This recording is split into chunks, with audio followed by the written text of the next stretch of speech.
Hi, I'm Phil, and you're watching Our Daily Faith, a place to dive deeper in search of more joy, love, and purpose.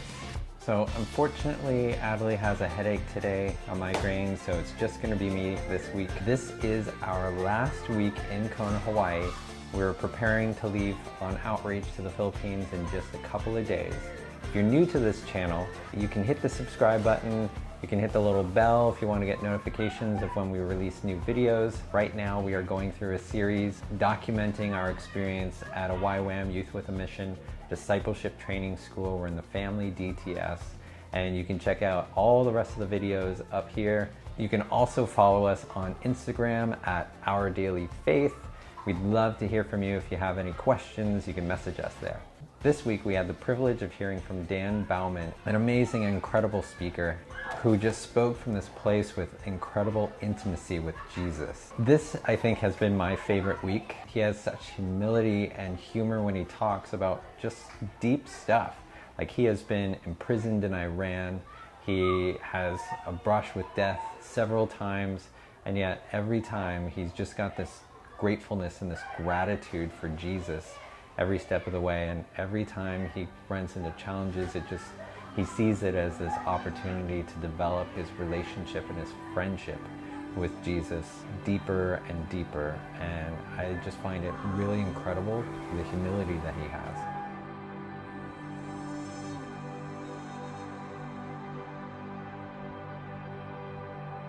Are like this, and me and my friend Tom walk down the aisle, and we give eye drops to all the 8 people. It was bizarre. And after this, the whole mood shifts, and they're all excited. Thank you guys for coming. They're like, oh, we feel so much better. Man, we're so glad to have you guys. Can you guys stay for lunch? We're like, no, we're not staying for lunch. I said 5 minutes ago you were going to kill me, and now you want us for lunch? He goes, oh, about the killing thing? Oh, we were just kidding. I'm like, don't joke around like that. Oh, sorry. I said, take care of our friend. I said, oh yeah, we'll take care of him. I said, okay, you promise? Yeah, we promise. Okay, bye. They took care of my friend. Looking at the life of Jesus, it's very interesting to me that there was a time in his life when his Father in heaven thought, okay, now is a good time to let everybody know what I think of my son. And then there's a voice from the heavens which says, this is my son, in him I am well pleased. How much ministry had Jesus done at that moment? And he could live his whole life from that knowledge that his Father was madly in love with him. Okay, God, I know you love me. What should I do? And Jesus says, Dan, it's good to see you. Yeah, we'll talk about that later. But first, here's more of my love. And life goes on. Okay, God, I know you love me. What should I do? And God's like, Dan, good to see you. We'll talk about that later. But first, here's more of my love. Like the love of God is an unending ocean. The Christian life is to wake up and know how much He loves us again and again and again and again, and then we get to go to heaven. I want to be a Christian.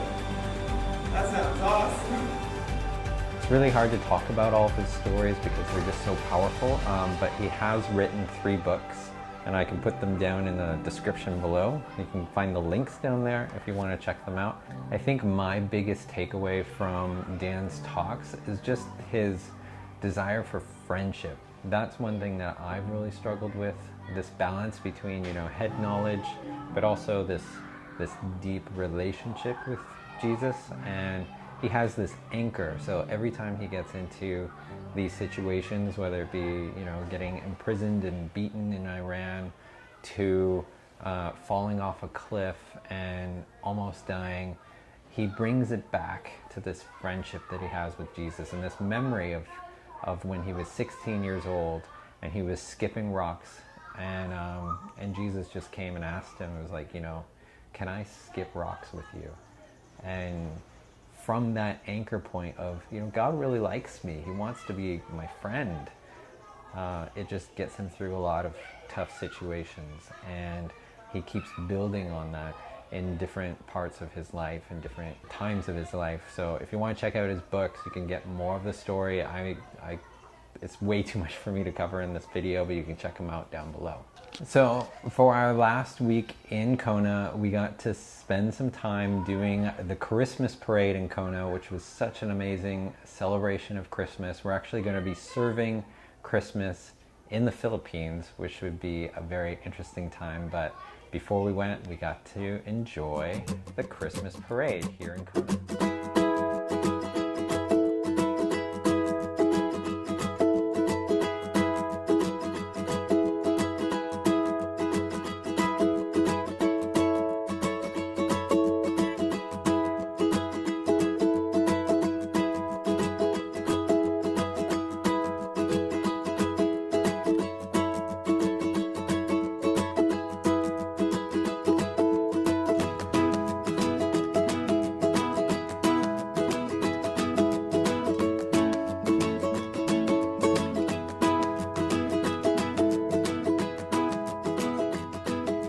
So as many of you know, our family is heading out to the Philippines for outreach. I don't know how many times I've probably already said that in this video. So if you didn't know, you should know now. And as part of that, we've got to pack up everything that we own in our little dorm room here and put it into storage.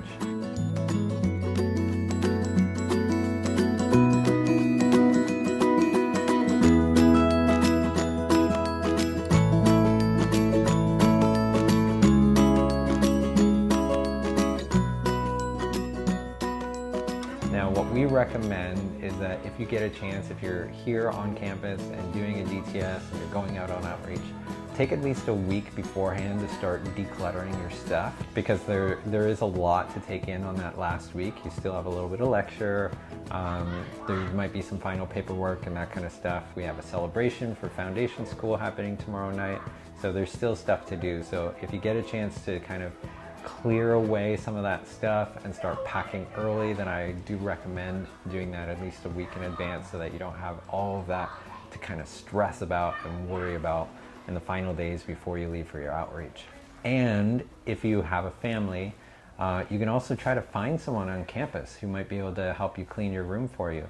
There are lots of people on campus who like to raise a little bit of extra money for outreach. We were told that you can go and find someone maybe from a different school to go and actually help you clean up your room and maybe donate a little bit to their outreach fees. That might cover your costs, and it might help you with your time as well to kind of clean up the space before you go. That's a wrap for this week. This is our final video in this series covering the family DTS before we head out on outreach. And this is kind of our season finale. So we will be in the Philippines for the next 8 weeks, and then we will be back to Kona, where we will do a week of debrief of our outreaches. So we found out that we will have very limited internet while we're in the Philippines, so we won't be able to keep the same production schedule of getting an episode out every week and then finding a place to upload it, because we don't know whether we'll have stable or fast enough internet. So we really prayed about it because of this. We felt that we were supposed to take a break from editing these episodes and putting them online in the same frequency that we have been doing. We also felt that God wanted us to focus a little bit more on our outreach and with our outreach family, our outreach ohana during this time. So we will be putting a little bit more energy and time investing in these relationships and spending time doing the ministry that God has called us to in the Philippines.